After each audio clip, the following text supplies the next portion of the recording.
Hi everyone, my name is Kate Sprando. It's nice to meet you. I have only taught TESOL for about a year and a half. Prior, I had teaching experience from teaching karate for around 9 years. I started off as kind of an assistant instructor when I was 14, and then over time eventually ended up teaching my own classes. In addition, I studied abroad in Japan for a year, studying Japanese, but while I was there, some friends and classmates asked for help with English, so I spent some time informally tutoring or, just helping with conversation and things like that. I was part of a culture club, which they were very excited that I was there because they really wanted some extra English help. So I ended up doing weekly mini lessons for everybody from the club who was interested, which was a lot of fun. When I came back, I eventually ended up taking the TESOL certificate program at UMBC. I was a substitute teacher at UMBC for almost a year after finishing the TESOL certification or the TESOL certificate program. In addition to working at UMBC, I also taught predominantly Spanish-speaking students at a school near Washington, D.C. called Lotto International Institute, where I spent maybe half a year or so teaching there. And then currently I have a GA-ship at the ELI at UMBC where I am teaching several classes during the semester, and I've had experience teaching intro to all the way through up through advanced level students. My personal preferences are I like teaching speaking and listening, especially reductions and intonation, which I think is a lot of fun. In terms of writing, writing academically is sometimes a challenge for me.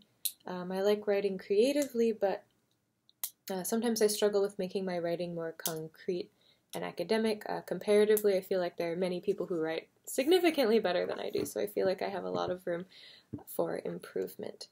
I've always liked reading and writing, though, from a very young age, and my parents always encouraged my sister and I to, read and write a lot from when we were very little.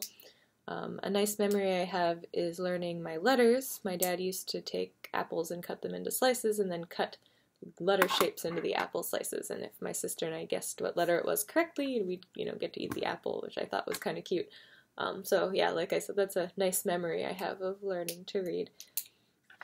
So in terms of the articles, there were many good points in the readings, and there's a couple specifically that I wanted to talk about.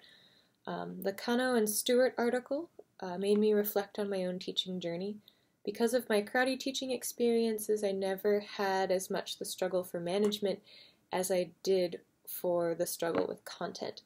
Realizing my lack of grammar knowledge was definitely a big struggle, and I often compared myself to other teachers, thinking my way might be deemed less because of my inexperience, or saying, wow, they know so much more about grammar than I do, which understandably comes from experience.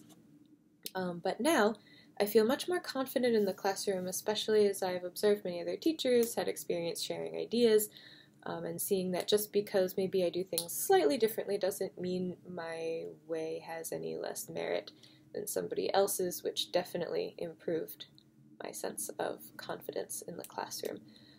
In addition, from teaching, I've definitely learned more content material, and because of that, I'm now more confident teaching grammar and other content-based areas.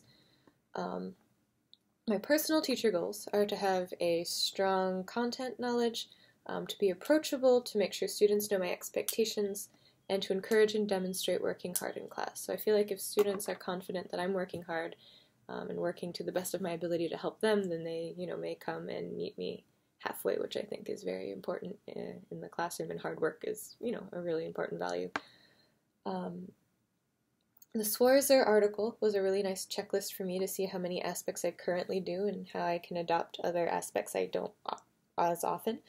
A struggle that I might have would be manageable class field trips on campus. I think that field trips are a really awesome cultural activity. They're a really good way to use language in real context, but due to limited time, I don't know if it's feasible to take field trips around the campus, so I'm not quite sure how to incorporate that as well, but we'll see. I'll think about it a little bit more and see what I can come up with. And lastly, the Shin article posed a question to me early on that teaching writing is often low priority, but my question is, well, why? I understand for non-academic programs why it would be less emphasized, but isn't writing still important to help organize English thought even through non-academic writing? And so that's something I kind of kept in my mind while reading the article. Just some, just my thoughts on everything. So yeah, I think that's everything. So thank you everyone, and it's nice to meet you.